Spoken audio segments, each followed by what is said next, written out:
Minsan nagbi-blink, minsan hindi. Ito this time mga paps, ito nagbi-blink yung kulay red.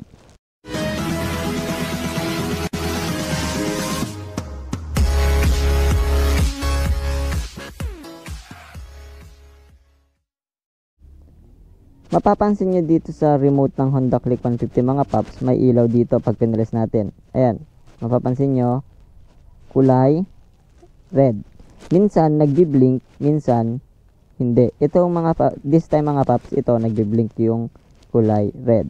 This time mga paps, pag i-press natin itong smart key button niya sa remote, hindi nagbi-blink yung red.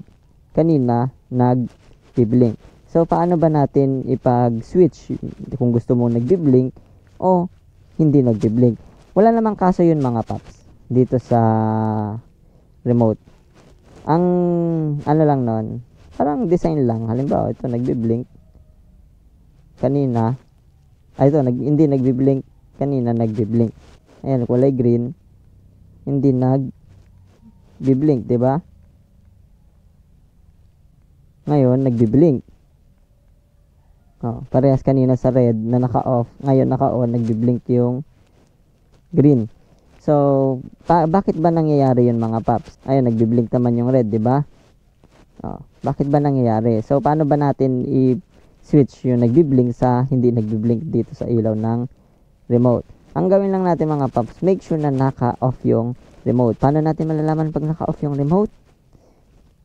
Pag yung kulay ay kulay red, ibig sabihin naka-off yung remote. Pag naka-on, kulay green. Parang ito mga paps, kulay green yung nag-blink. So, make sure na naka-off muna natin. I-off muna natin, press and hold lang natin yung smart key button hanggang mag-red. Ayan, nag-red na mga paps. Ayan, diba?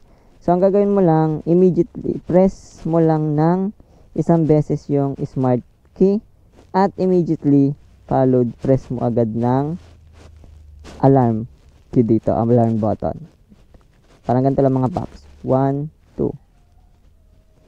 Ayun, pansinin nyo mga paps, hindi na nag-blink. So, ganun lang. Kahit i-on natin yan, hindi na mag-blink ulit. So, ganun lang i-switch yung ilaw ng remote mga paps sa nag-blink at hindi nag-blink. So, that's all. Thank you for watching. Ride safe always. God bless.